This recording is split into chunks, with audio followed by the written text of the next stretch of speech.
Hi everyone, let's take up a question on wave optics. In Young's double slit experiment, two slits S1 and S2 are d distance apart and the separation from slits to screen is capital D.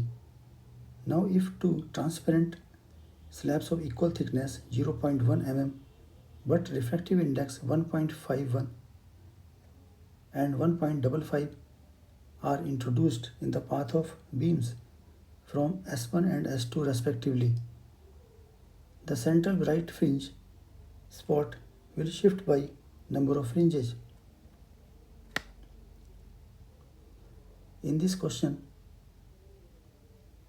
glass slabs are introduced in the path of rays. Due to insertion of slabs, there would be optical path difference in the ray 1 and ray 2. Let's find out optical path difference in ray 1. Let's call it delta x1. This would be equal to mu1 multiplied by t minus 1. And optical path difference in ray 2 would be equal to mu2 multiplied by t minus 1. Since mu2 is greater than mu1, the optical path difference in ray 2 would be more than ray 1. By an amount delta x equal to delta x2 minus delta x1. This would be equal to mu2 minus mu1 multiplied by t.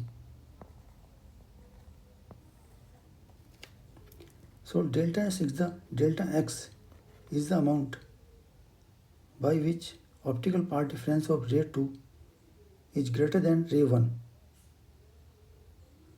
So in order to have a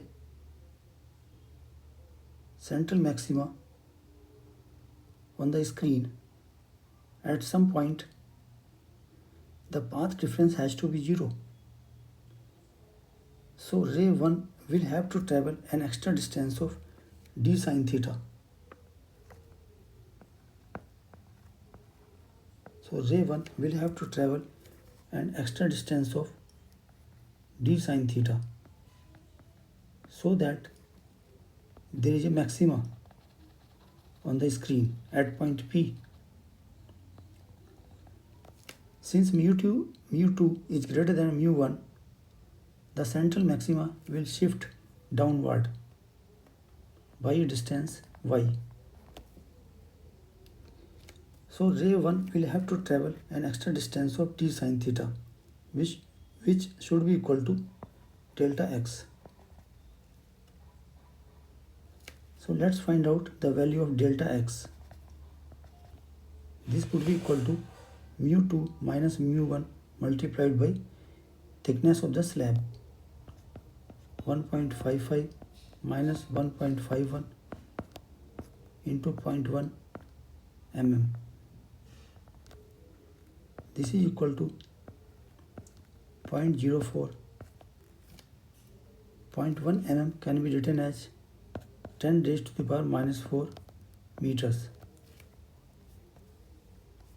So this is equal to 4 into 10 raised to the power minus 6 meter.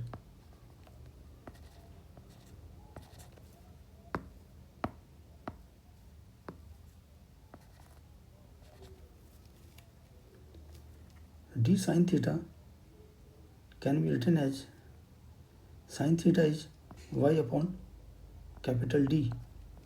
Y is the shift of the central maxima on the screen. This is equal to delta x.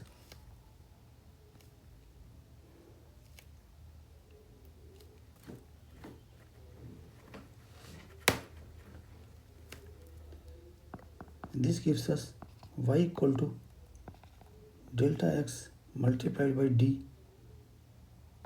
upon small d.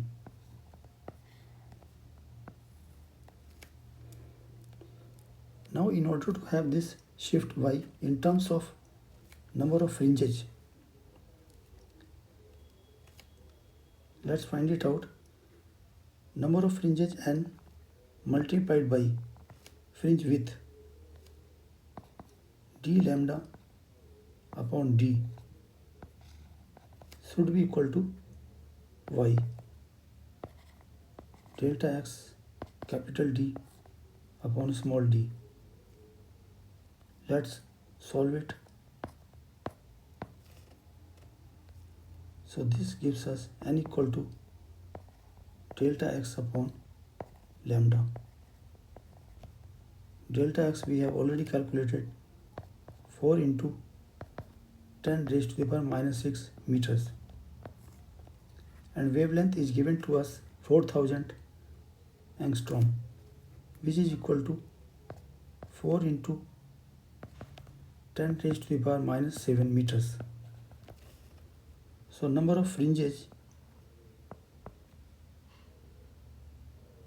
is equal to 10, by which the central maxima shifts downward. Alright, thank you.